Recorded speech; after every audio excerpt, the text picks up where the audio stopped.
ਅਗਲੀ ਗੱਲ ਪੰਜਾਬ ਸਰਕਾਰ ਦੀ ਕਰ ਲਈਏ ਮਿੰਟੂ ਜੀ, ਤੇ ਪੰਜਾਬ ਸਰਕਾਰ ਨੂੰ ਇੱਕ ਵਾਰ ਫਿਰ ਨਮੋਸ਼ੀ ਦਾ ਸਾਹਮਣਾ ਕਰਨਾ ਪਿਆ ਜੀ। ਅੱਜ ਦੇਖੋ ਇਹ ਪਤਾ ਨਹੀਂ ਕੀ ਚੱਲ ਰਿਹਾ ਹੈ, ਇਹਨਾਂ ਦਾ ਇਹੀ ਸਮਝ ਨਹੀਂ ਆ ਰਹੀ ਕਿ ਜੀ, ਜੀ। ਕਿਉਂ ਇਹੋ ਜਿਹੀਆਂ ਗਲਤੀਆਂ ਕਰ ਰਹੇ, ਕਿਉਂਕਿ ਤੁਹਾਡੇ ਕੋਲ ਜਿਹੜਾ ਟਾਈਮ ਹੈ, ਹੁਣ ਤੁਸੀਂ 10 ਮਹੀਨੇ ਦੇ ਹੋ ਗਏ ਹੋ। 10 ਮਹੀਨਿਆਂ ਦਾ ਜਵਾਕ ਨੂੰ ਵੀ ਪਤਾ ਲੱਗ ਜਾਂਦਾ ਹੁੰਦਾ ਕਿ 10 ਮਹੀਨੇ ਦਾ ਜਵਾਕ ਅੱਖਾਂ ਨਾਲ ਸਾਰਾ ਕੁਝ ਚੈੱਕ ਕਰ ਲੈਂਦਾ ਵੀ ਆ ਸਾਡਾ ਘਰ ਹੈ, ਮੇਰੀ ਮਾਂ ਬਾਪ ਆ, ਇੱਥੇ ਆ ਹਾਂਜੀ ਪੂਰੇ ਛਣਕਣੇ ਜੇ ਖੜਕਾਉਣ ਲੱਗ ਜਾਂਦਾ। ਤੋ ਇਹ 10 ਮਹੀਨਿਆਂ ਦੇ ਹੋ ਕੇ ਹਾਲੇ ਵੀ ਅਕਲ ਨਹੀਂ ਕਰ ਰਹੇ, ਇੱਕ ਵੱਡੀ ਗੱਲ ਹੈ। ਸਬਕ ਨਹੀਂ ਸਿੱਖ ਰਹੇ, ਤਜਰਬਾ ਨਹੀਂ ਸਿੱਖ ਰਹੇ। ਜਦੋਂ ਤੁਸੀਂ ਤਜਰਬਾ ਨਹੀਂ ਸਿੱਖਦੇ ਨਾ, ਤਾਂ ਫਿਰ ਗੱਲ ਇਹ ਹੈ ਕਿ ਤੁਹਾਡਾ ਜਿਹੜਾ ਘਾਟੇ ਖਾਣ ਵਾਲਾ ਰੌਲਾ ਚੱਲਦਾ ਹੀ ਰਹਿੰਦਾ।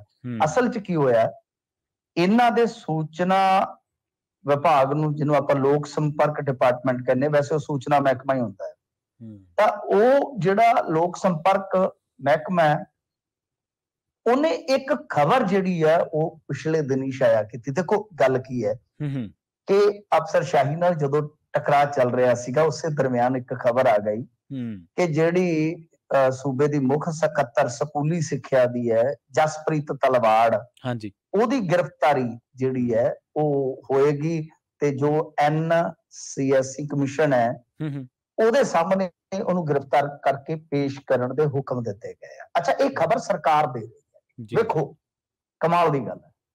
ਹੁਣ ਜਿਹੜਾ ਉਹ ਕੌਮੀ ਐਸੀ ਕਮਿਸ਼ਨ ਆ, ਉਹਨੇ ਸਾਫ਼ ਕੀਤਾ ਕਿ ਦਰਅਸਲ ਇਹ ਭਰਮਾਊ ਖਬਰ ਆ।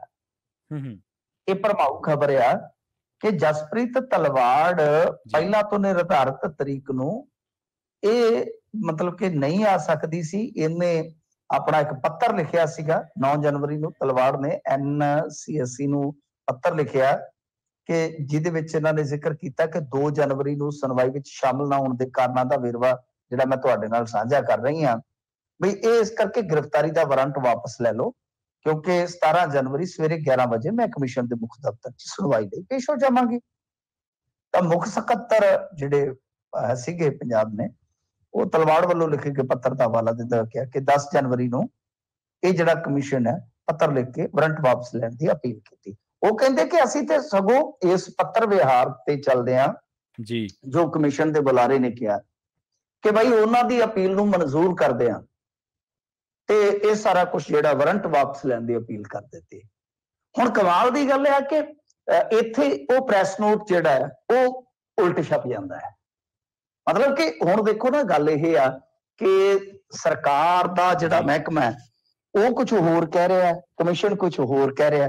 ਤਾਂ ਲੱਗਦਾ ਇਹ ਹੈ ਕਿ ਉਸ ਸਮੇਂ ਕਿਉਂਕਿ ਅਫਸਰਸ਼ਾਹੀ ਦੇ ਨਾਲ ਸਰਕਾਰ ਦੀ ਪੂਰੀ ਖਟਪਟ ਚੱਲ ਰਹੀ ਸੀ, ਇਹਨਾਂ ਨੂੰ ਲੱਗਿਆ ਕਿ ਹੁਣ ਕੰਮ ਤੇ ਤੱਤਾ ਹੀ ਆ, ਵੱਤਰ ਹੈਗਾ ਵਾਹ ਲਓ।